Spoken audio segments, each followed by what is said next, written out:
Doctor صاحب یہ سوال بھی آپ کے مطلب کا ہے اور میں چاہتا ہوں جواب میرے مطلب کا ہے اور ناظرین کے مطلب کا ہے. آپ اس پر بڑی صراحت سے اور ہمیشہ بڑی حکمت سے گفتگو کرتے ہیں. جس طرح حافظ صاحب نے بھی فرمایا نہ طمع نہ جمع اور نہ منع، یہ تینوں مدارج تو بیان کر دیے.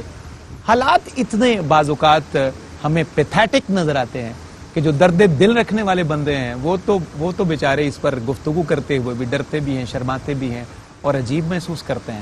آپ کیا سمجھتے ہیں اس کا حل کیسے ممکن ہو؟ کیسے ہم نکلیں اس سانحے سے؟ ساری ہماری امت اور خانقاہ نشین کیسے نکلیں؟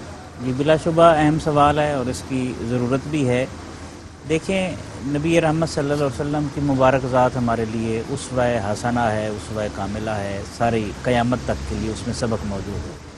اس کے بعد خلفائے راشدین کی زندگی، حیات مبارکہ، رسول اللہ صلی اللہ علیہ وسلم نے ان کی مبارک زندگی کو اپنی مبارک حیات کا تسلسل قرار دیا ہے، سنت کا تسلسل قرار دیا ہے. علیکم بسنتی و سنت الخلفاء راشدین.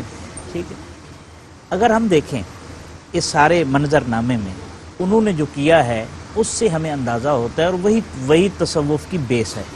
جی درست. حضرت ابوبکر صدیق رضی اللہ عنہ وصیت فرماتے ہیں کہ جب میرا وصال ہو تو مجھے اسی لباس میں کفن دینا ہے تاکہ نیا کپڑا کسی غریب کے بدن کو ڈھانپ سکے. اللہ اکبر، اللہ اکبر. حضرت عمر کو دیکھ لیں، قحط آیا ہے تو اپنے اوپر حرام کر لیا ہے کہ وہ جائز کھانا بھی حرام، جائز کھانا بھی.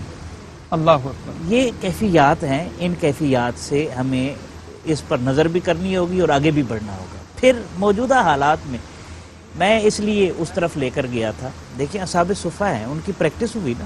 درست. حضرت سلمان فارسی بھی ہیں، حضرت ابو ہریرہ بھی ہیں، اور پھر یہی جب بڑی بڑی مسند کے اوپر بیٹھے، حضرت سلمان فارسی کے سامنے مدائن کے جب گورنر ہیں، سب سے زیادہ ریونیو جنریٹ کرنے والا وہ خطہ تھا.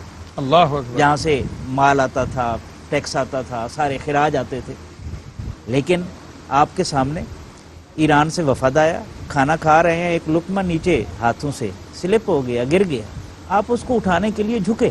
اللہ. آپ کا پرسنل اسسٹنٹ دوڑا ہوا آیا اور کانوں میں سرگوشی کی انداز میں کہا حضرت رہنے دیں، سپر پاور سے آئے ہوئے لوگ ہیں، کیا سمجھیں گے کہ مسلمانوں کو اقتدار مل گیا ہے، ان کی بھوک ختم نہیں ہوئی.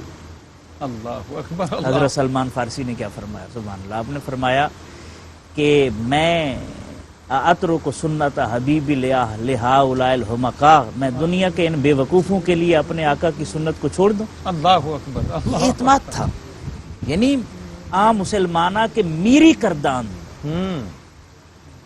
اور در شہنشاہی فقیری کرداند. عجیب و غریب کیفیت ہے.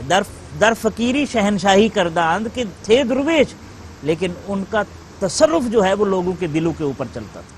زبردست. پھر اس کو ہم اگر ریلیٹ کریں، وہ جو نذرانوں کی بات چل رہی تھی، بڑی خوبصورت مثال ہے حضرت میاں میر رحمۃ اللہ علیہ کی، حضرت شاہ بلاول قادری کی. بڑا دلچسپ واقعہ ہے. شاہ جہان آیا، اس نے حضرت میاں میر رحمۃ اللہ علیہ کی خدمت میں نذرانہ پیش کیا. تو آپ نے فرمایا بھی ہمیں اس کی ضرورت نہیں ہے، آپ لے جائیں. اور ایک مرتبہ پہلے اس سے آیا، اس وقت دکن کی طرف فوج محو تھی، تو دعا مانگی، تو کہا دعا کرے. تو آپ نے فرمایا، ایک آدمی نے نذرانہ دیا تو آپ نے فرمایا یہ ہمارے بادشاہ کو دو، یہ ہم سے زیادہ محتاج ہے، اس کا دل نہیں بھرا. تو وہ نذرانہ لے کر آیا اور آپ نے فرمایا ہمیں اس کی ضرورت نہیں، اللہ کی مخلوق پر خرچ کریں. دوسری طرف شاہ بلاول قادری کے پاس گیا تو پیش کیا تو انہوں نے قبول کر لیا. وہ جو حافظ صاحب بات فرما رہے تھے، اسے سمجھ نہ آئی، اس نے سوال کیا، جناب میں ادھر گیا تھا، انہوں نے قبول نہیں کیا. آپ نے بڑی شفقت فرمائی، راز کیا ہے؟ آپ نے فرمایا شاہ بلاول قادری رحمۃ اللہ علیہ نے میاں میر تجرید و تفرید کے شاہ سوار. اللہ اکبر. انہیں ضرورت ہی نہیں ہے، جو ان کے پاس رہتے ہیں وہ بھی انہی کے رنگ میں رنگے ہوئے ہیں، پانی سے وہ گزارا کر لیتے ہیں. ادھر خانقاہ ہے، بستے ہیں، فقیر مسکین مسافر، تو میں نے اس لیے لیا ہے. وہ واپس آیا، شاہ جہان واپس پلٹا اور حضرت میاں میر رحمۃ اللہ علیہ کے پاس حاضر ہوا اور یہی سوال دہرایا باتوں باتوں میں.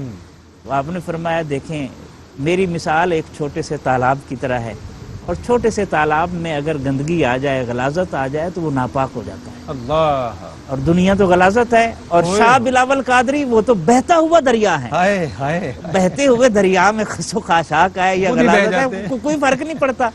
یعنی آپ دیکھیں یہ دونوں، یہ حسن نیت پر ڈیپینڈ کرتا ہے. اگر ادارے ہیں خانقاہ ہے، زیر تربیت لوگ ہیں، اگر نذرانے آتے ہیں قبول کرنے میں کوئی حرج نہیں ہے، سنت ہے اصحاب صفہ کی، لیکن تجوریاں نہیں بھرنی چاہیے۔